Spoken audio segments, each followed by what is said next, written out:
Assalamualaikum warahmatullahi wabarakatuh. Waalaikumsalam. Innal hamdalillah nahmaduhu wa nasta'inuhu wa nastaghfiruh wa na'udzu billahi min shururi anfusina wa min sayyiati a'malina.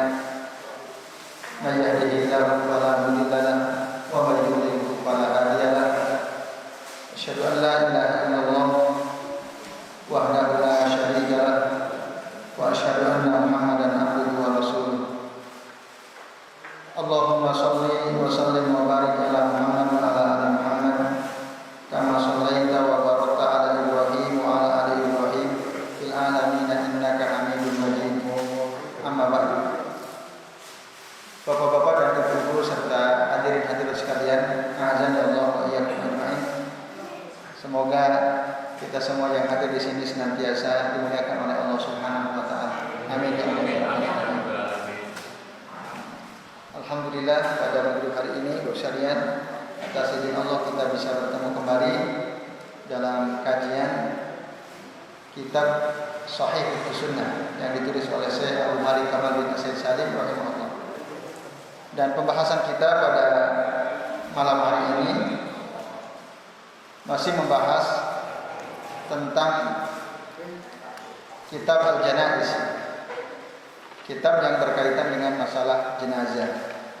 Pada pertemuan yang terakhir pekan lalu kita sudah membahas bagaimana cara memandikan jenazah dan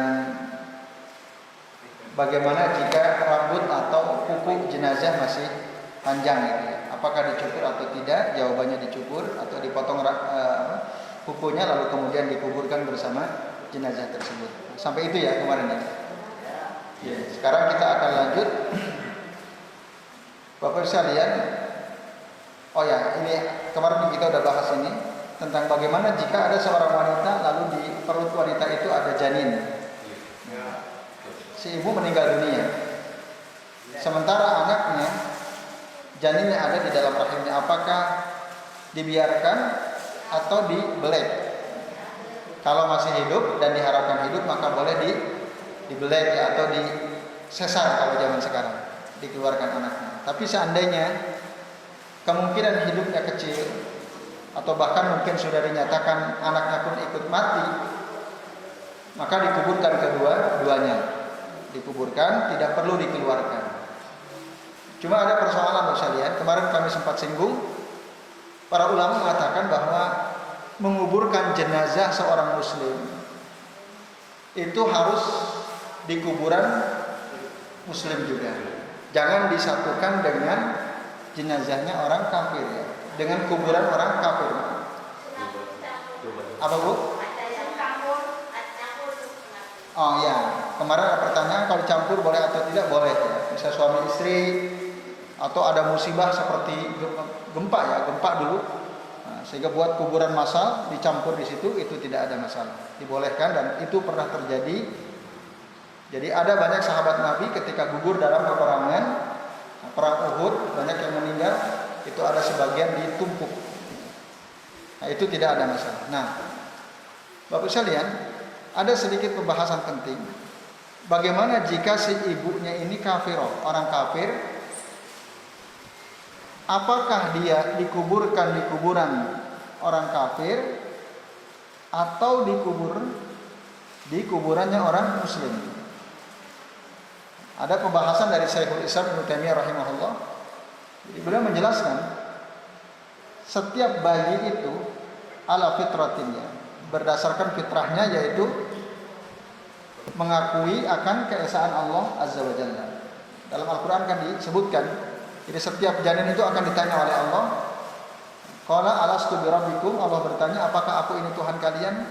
Maka setiap janin dalam rahim seorang ibu mereka menjawab qalu bala syahidna.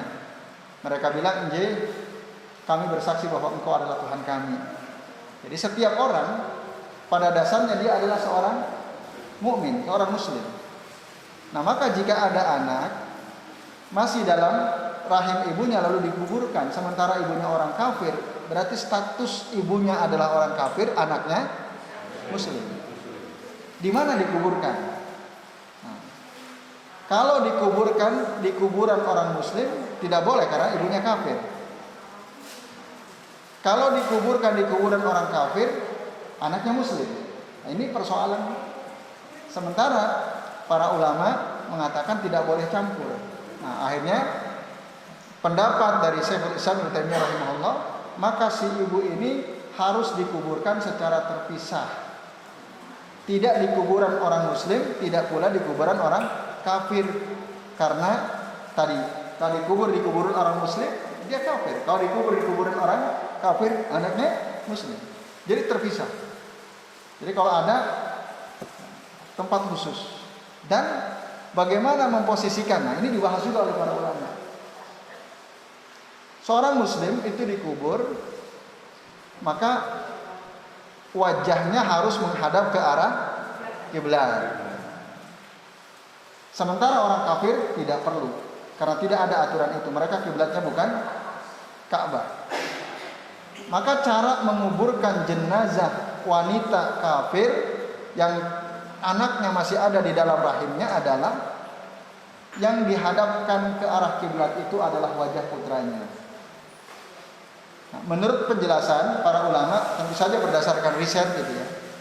Jadi janin itu Bapak Ibu, ini yang pernah kami baca ya, dia wajahnya itu menghadap ke arah punggung ibunya.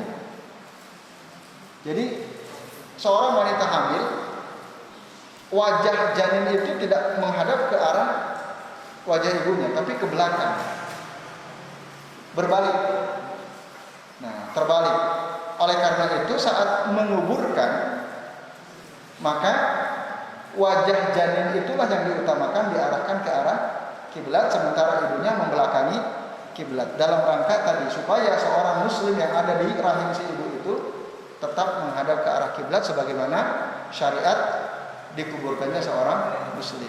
Nah, ini penting ya. Bila mana terjadi gitu ya, di kampung kita ada seorang ibu kafir meninggal hamil punya anak, maka cara menguburkannya seperti itu. Jadi yang didahulukan diarahkan ke arah kiblat adalah janinnya. Jelas ya? Nah, ini. Lalu Bapak sekalian, jika seorang wanita meninggal dunia dalam keadaan haid atau junub, mungkin tidak seorang wanita meninggal dalam keadaan haid. Mungkin terjadi, mungkin ya, karena kematian datang kapan saja. Nah, lalu ketika dimandikan, apakah dia dimandikan 2 kali? Dimandikan untuk mensucikan dia dari haidnya atau dari junubnya, lalu kemudian dimandikan karena dia jenazah. Karena setiap jenazah wajib dimandikan. Apakah dimandikan 2 kali atau cukup 1 kali saja? Nah, jawabannya cukup satu kali saja. Jadi meskipun dia dalam keadaan haid atau junub, maka mandikanlah sebagaimana kita memandikan jenazah yang lain, sekaligus itu untuk mensucikan dirinya dari haidnya atau dari nifasnya atau dari junubnya itu. Nah, itu yang dikatakan oleh Syekh Abu Malik Kamal bin As-Said Salim rahimahullah. Nah, kemudian pembahasan berikutnya, apakah seseorang yang memandikan jenazah itu harus mandi atau tidak? Mandi yang dimaksud di sini mandi sebagaimana mandi junub gitu ya. Sebagian ulama mengatakan orang yang ikut terlibat memandikan jenazah maka dia harus mandi berdasarkan beberapa dalil. Salah satu di antaranya Rasulullah SAW bersabda, "Man ghassala al-mayyita falyaktasil." Barang siapa yang memandikan jenazah atau mayit maka hendaklah dia mandi. Mandi sebagaimana mandi junub itu, mandi semua diguyur gitu. Waman hamilahu falyatawadda, dan barang siapa yang membawa jenazah ikut terlibat ya,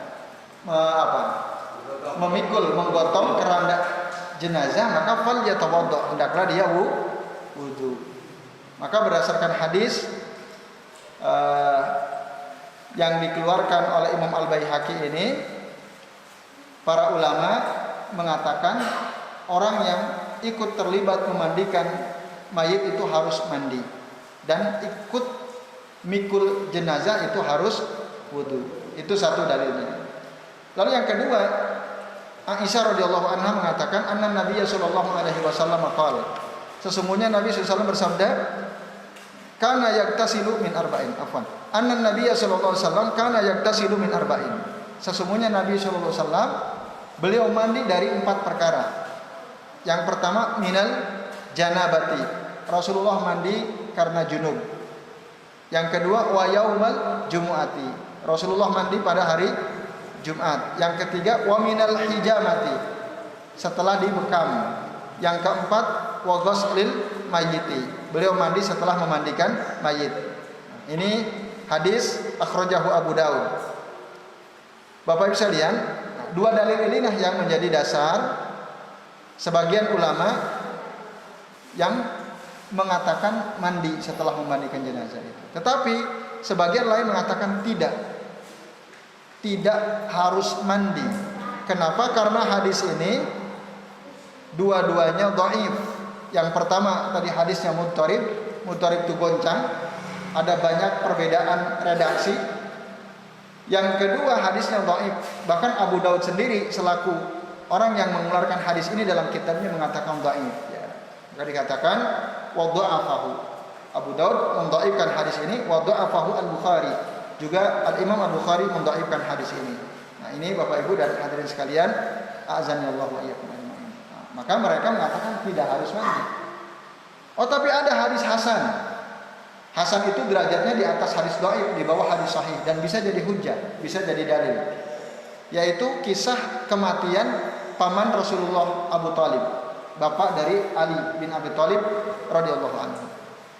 Nah, Rasulullah berkata kepada Ali ketika sampai berita kepada Nabi, bahkan dalam beberapa riwayat dikatakan bahkan Nabi ada di situ. Nah, tapi ada satu riwayat Rasulullah dikasih tahu oleh Ali bahwa pamanmu itu maksudnya ya bapaknya sendiri, yaitu Abu Thalib, meninggal dunia. Lalu kemudian kata Rasul, idhab fawari abak, pergilah kamu wahai Ali, kuburkan bapakmu. Summa la tuhaddisanna syai'an hatta ta'tiyani. Kemudian janganlah engkau berkata apapun sehingga engkau datang kepadaku. Akhirnya Ali bilang, fadhahabtu fawaraituhu wajituhu fa'amarani fantasaltu wada Ali. Maka aku pun pergi sesuai perintah Nabi untuk menguburkan bapakku. Lalu setelah itu aku datang kepada Nabi dan beliau menyuruh aku. Akhirnya aku mandi dan beliau mendoakan aku. Jadi Ali diperintah oleh Nabi mandi dan Ali pun mandi, kemudian Rasul mendoakan Ali bin Abi Thalib. Hadis ini dikeluarkan oleh Abu Daud dan Nasa'i. Sebagian ulama mengatakan hadis ini hasan, bahkan Syekh Al-Albani mengatakan sahih.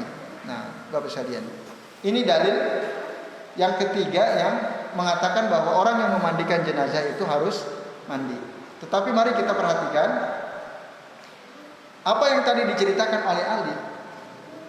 Ali tidak terlibat memandikan ayahnya. Beliau hanya cerita. Aku kasih tahu Rasul bahwa bapaknya meninggal dunia, lalu kemudian Ali disuruh oleh Rasul untuk menguburkan ayahnya. Menguburkan, bukan memandikan, karena memang orang kafir tidak wajib dimandikan. Jadi kuburkan ayahnya. Dan itu dilakukan oleh Ali. Ketika Ali kembali kepada Nabi, Nabi menyuruh Ali untuk mandi. Padahal Ali sendiri tidak bercerita kalau beliau memandikan ayahnya, jenazah ayahnya. Seandainya hadis ini digunakan sebagai dalil bahwa orang yang memandikan jenazah itu harus mandi, tidak tepat karena Ali tidak memandikan. Nah, ini Bapak Ibu dan hadirin sekalian, azanillahu wa iyyakum ajmain. Bahkan ada dalil yang justru bertentangan dengan 3 dalil di atas, yaitu hadis dari Abdullah bin Abbas radhiyallahu anhu. Kata beliau, Rasul pernah bersabda, laisa alaikum fi ghusli mayyitikum ghuslun. Kalian yang terlibat memandikan mayit di antara kalian itu tidak wajib mandi. Idza wasaltumuhu, jika kalian ikut memandikan si mayit itu. Jadi tidak wajib mandi. Fa inna mayyitakum laisa binajas, karena sesungguhnya mayit di antara kalian, orang yang mati di antara kalian itu bukanlah najis. Fahasbukum antagsilu aydiyakum. Cukuplah bagi kalian untuk mencuci tangan kalian saja. Itu kata Rasulullah Shallallahu Alaihi Wasallam sekalian. Nah, jadi tidak perlu mandi, cukup kalian cuci tangan kalian saja. Hadis ini riwayat Imam Al-Hakim dan Imam Al-Baihaqi. Tetapi sayangnya hadis ini pun dianggap sebagai hadis dhaif juga. Jadi sama-sama dhaifnya. Yang disuruh mandi dhaif, yang cukup cuci kedua tangan kalian juga dhaif. Nah, lalu bagaimana? Bapak sekalian, maka dikatakan wa ala kulli hal fa inna jumhur ahli ilmi minas sahabati wa man ba'dahum la yarawna wujubal iktisali min ghuslil mayyit.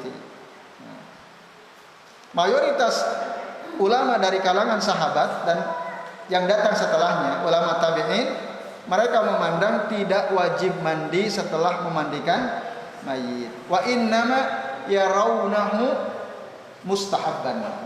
Akan tetapi mereka memandang mandi setelah memandikan jenazah itu hukumnya sunnah. Itu.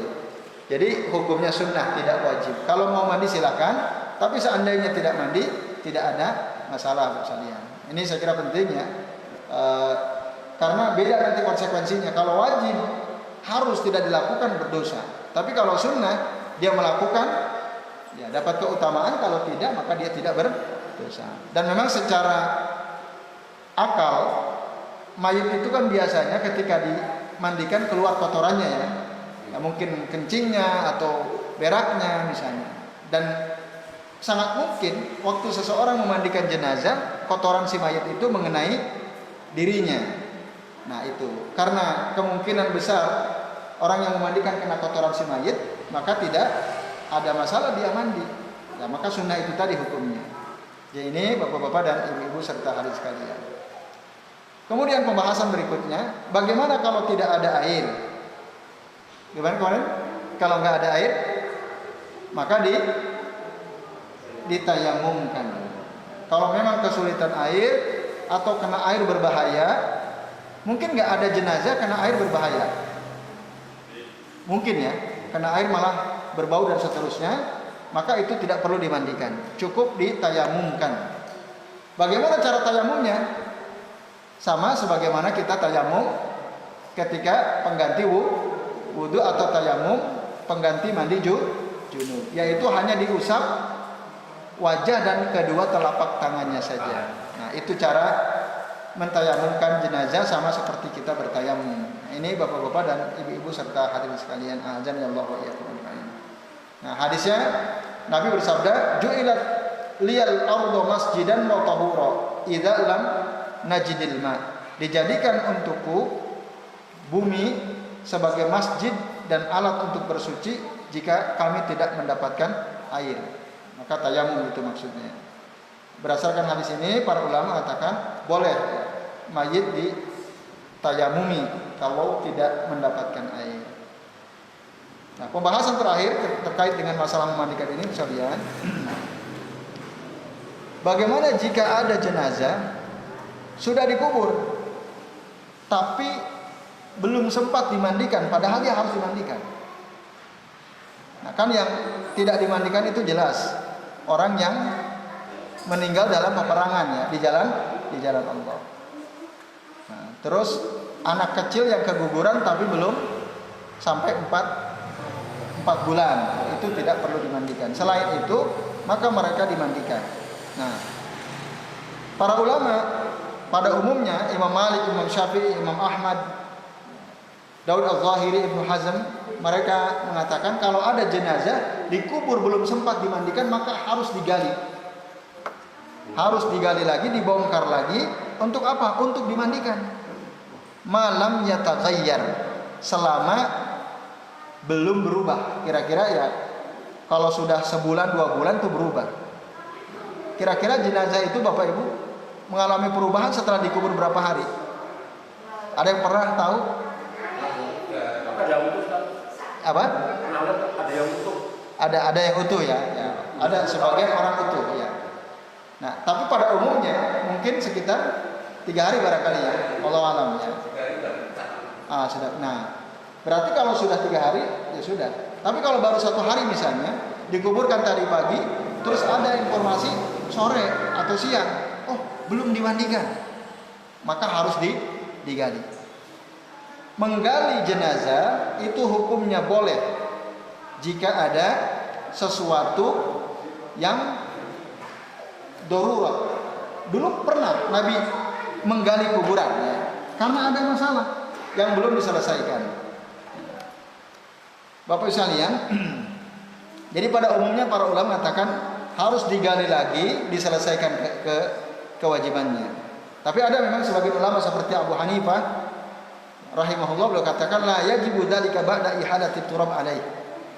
Tidak wajib kalau dia sudah dikuburkan, sudah diuruk oleh tanah, kata beliau.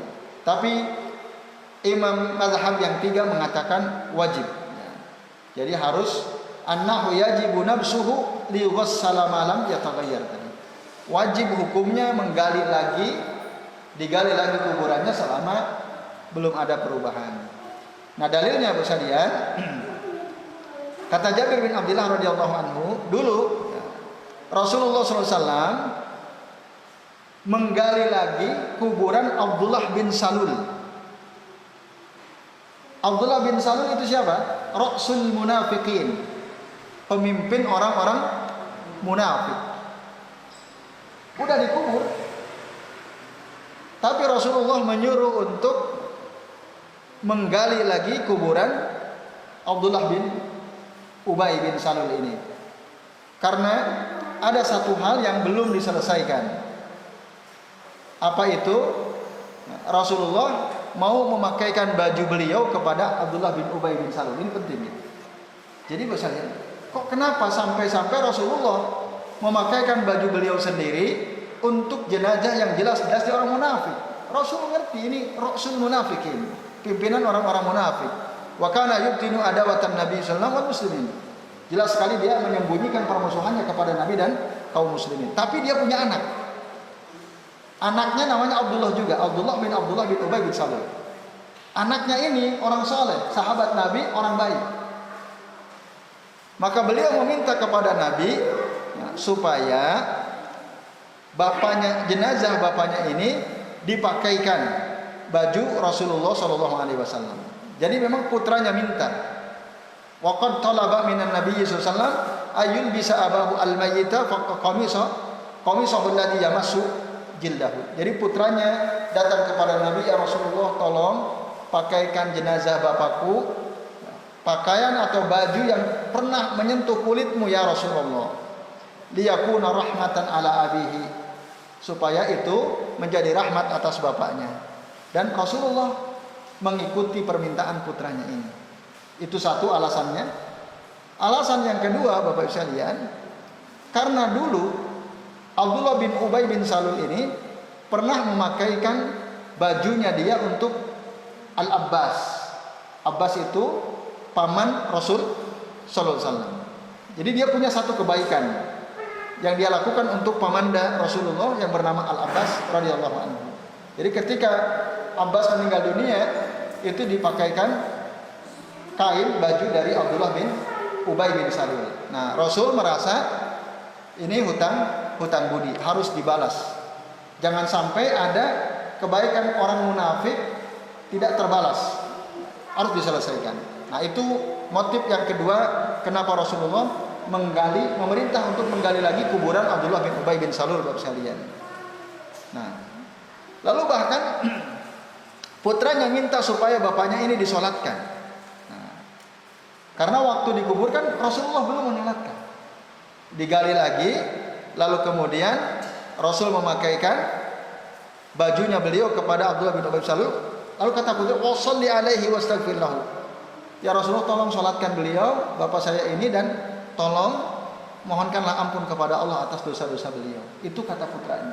Putranya orang baik, orang saleh. Maka akhirnya Rasulullah pun menuruti apa yang diminta oleh putranya tadi.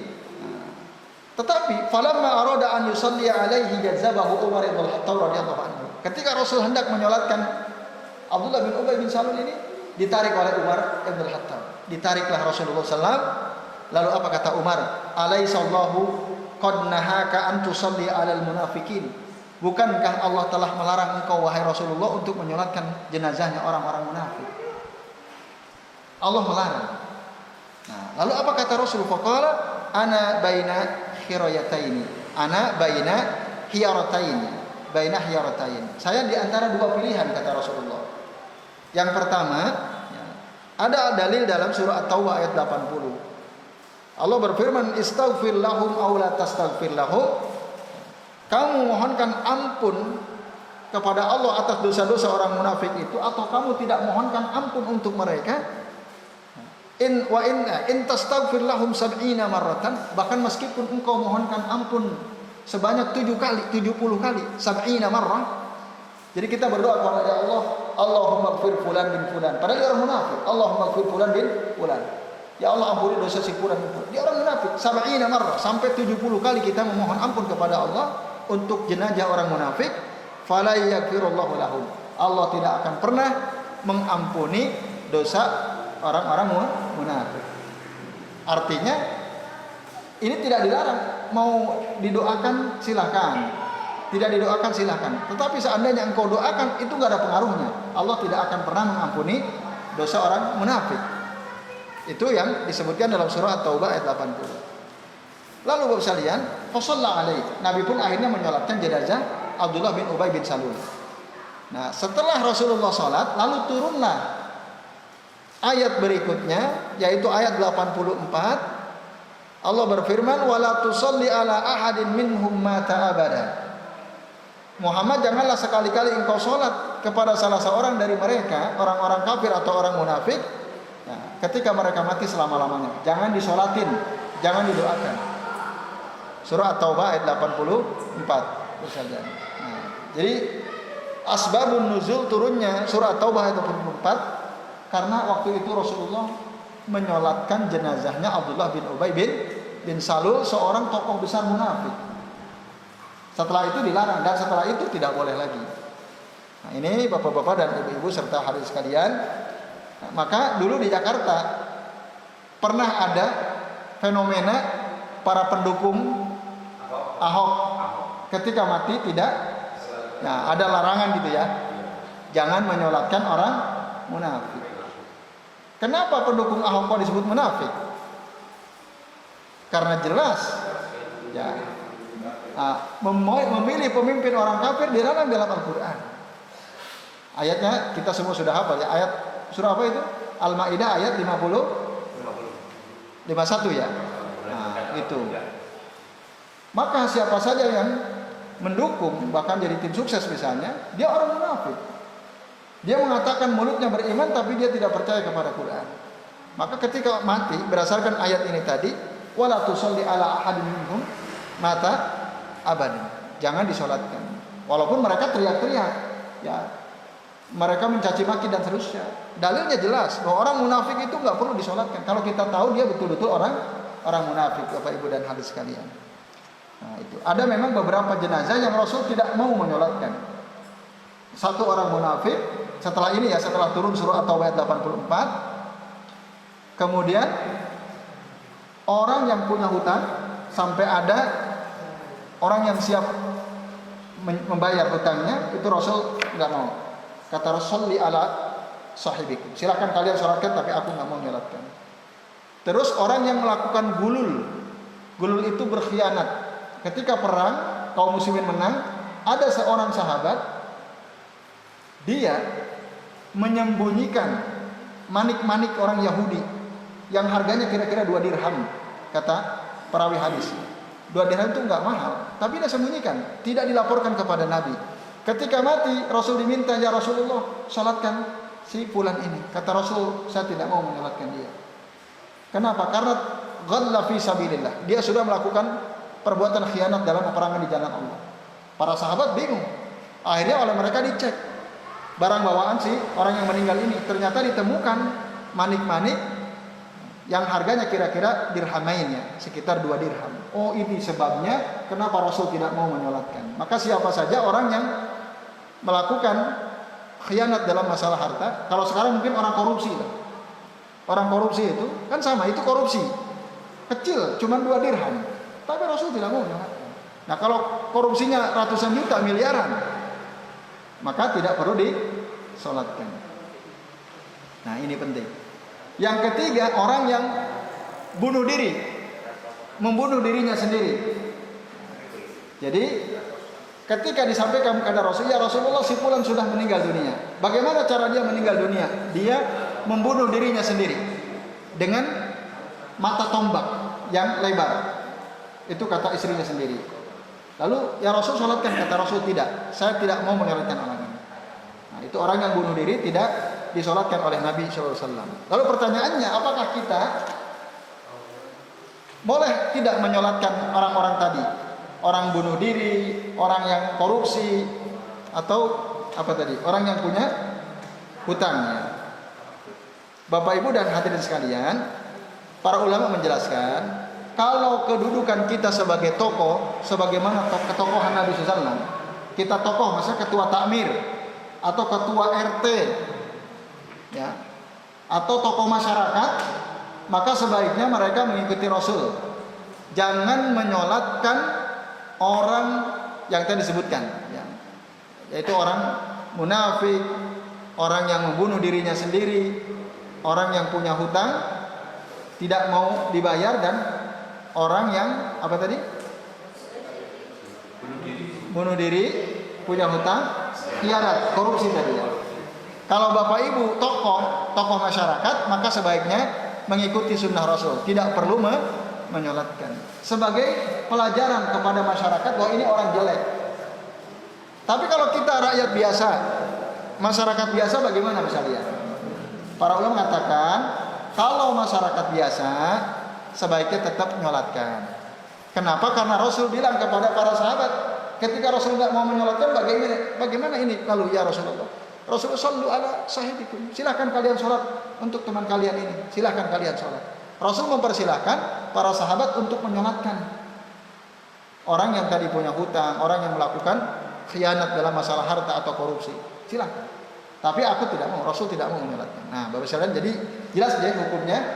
Kalau kita rakyat biasa, masyarakat biasa, tetap sholatkan, karena mudah-mudahan sholatnya kita, doanya kita meringankan azab dia, mudah-mudahan. Selama dia memang masih termasuk muslim ya. Walaupun tadi dia munafik, punya hutang, bunuh diri dan seterusnya. Ya ini bapak-bapak dan ibu-ibu serta hadirin sekalian, azan ya Allah wa iyyakum ajma'in.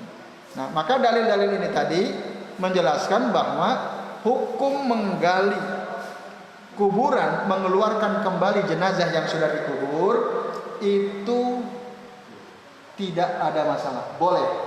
Kalau memang ada kebutuhan darurat. Misalnya apalagi, ya ada perhiasan ikut terkubur, gali silakan, ambil perhiasannya. Atau ada apa? Ada barang penting gitu ya. Jadi kan pernah, wallahu alam ini benar atau tidak, ada cerita. Ya ada cerita, di satu kampung ada jenazah meninggal dunia.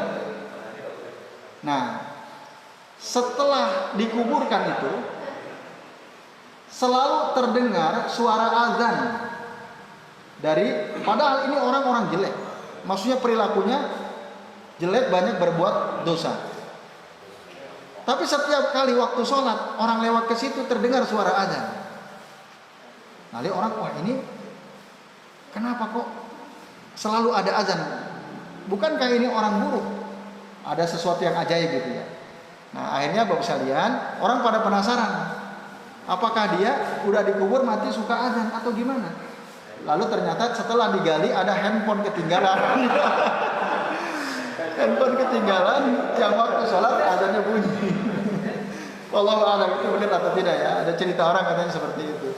Nah itu boleh ya, kalau ada sesuatu barang berharga, misalnya orang yang gali kuburan, jatuh handphonenya, jatuh jam tangannya dan seterusnya, itu boleh untuk diambil, tidak ada masalah. Nah ini jadi hukum menggali kuburan kembali itu boleh, dibolehkan berdasarkan hadis tadi. Jadi saya kira ini bapak-bapak dan ibu-ibu serta hadis sekalian, Isya itu jam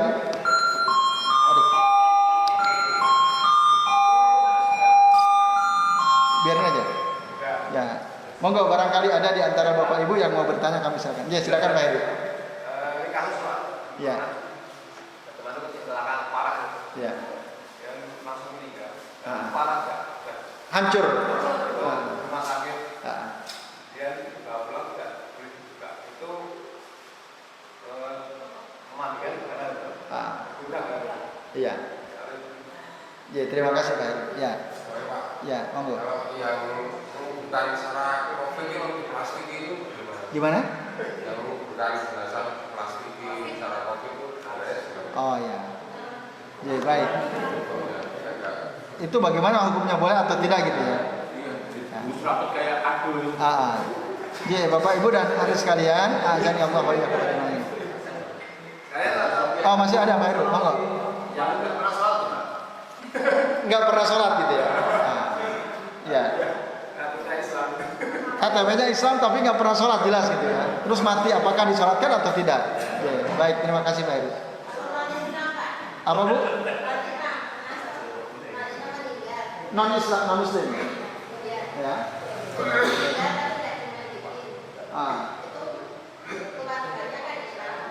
Keluarganya Muslim tapi yang mati bukan Muslim. Ya. Ya, baik Bu, makasih Bu. Ya.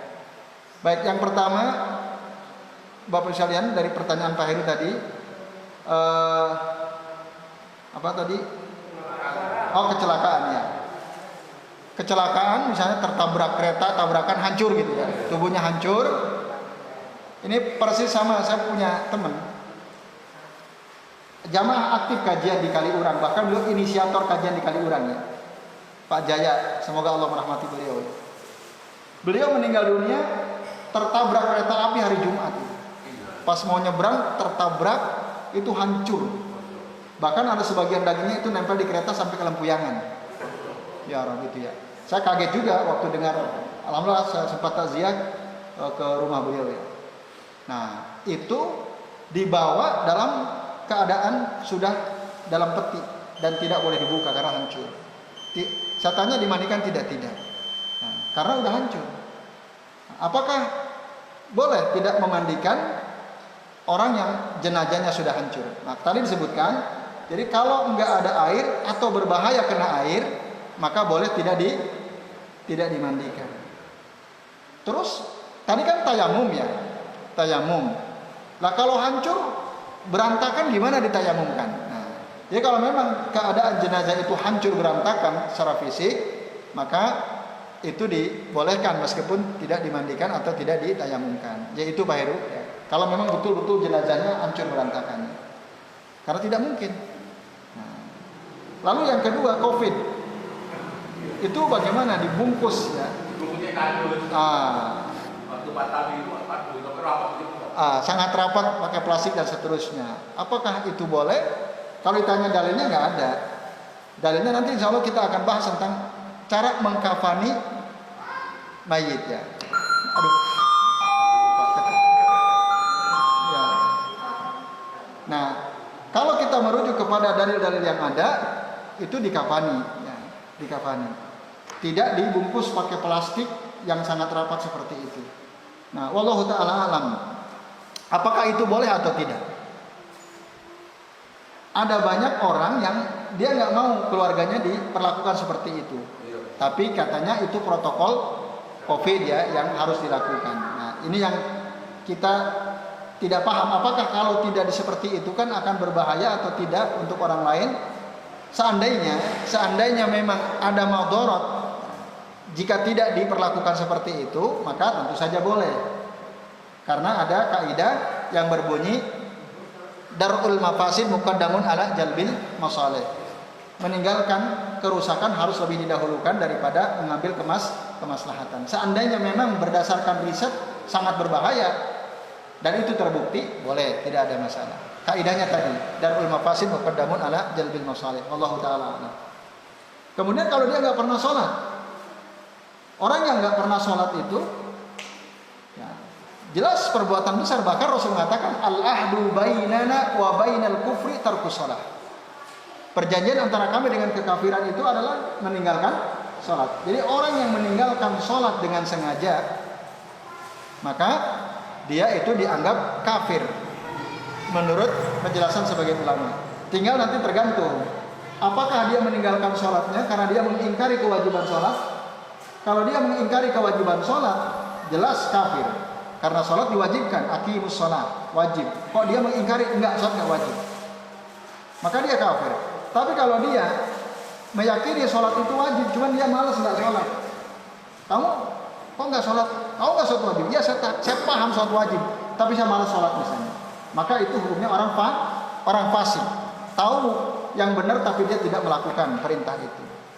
Nah, apakah disolatkan? Sekalian, kalau kita pemimpin tadi, nah sebaiknya kita tidak menyolatkan. Bayangkan hutang saja itu Rasul tidak mau menyolatkan, korupsi saja Rasul tidak mau menyolatkan, apalagi meninggalkan sholat. Padahal itu adalah zikrullahi akbar, mengingat Allah yang terbesar itu kata Allah adalah sholat. Maka bagi seorang tokoh sebaiknya tidak perlu menyolatkan orang yang tidak pernah sholat. Tapi kalau kita rakyat biasa tetap diusahakan menyolatkan. Wallahu ta'ala. Dan yang terakhir sekalian, orang kafir meninggal dunia keluarganya muslim, apakah dosa? Kalau tidak dimandikan, tidak dosa. Karena orang kafir tidak wajib dimandikan. Tapi seandainya mau memandikan silahkan. Tapi seandainya tidak dimandikan, itu tidak ada masalah. Mereka tidak wajib dimandikan. Sudah kita bahas pada pertemuan sebelumnya. Jadi itu Bapak Ibu sekalian, karena sudah waktu Isya, kita cukupkan sampai di sini. Insya Allah nanti kita akan bahas di pekan depan tentang tata cara mengkafani jenazah. Terima kasih. Mari kita akhiri dengan membaca doa kafaratul majlis. Subhanakallahumma wa bihamdika asyhadu an la ilaha illa anta astaghfiruka wa atubu ilaik. Wassallallahu ala Muhammadin wa ala alihi wa sahbihi wa barik wasallim. Billahi taufiq wal hidayah. Wassalamualaikum warahmatullahi wabarakatuh.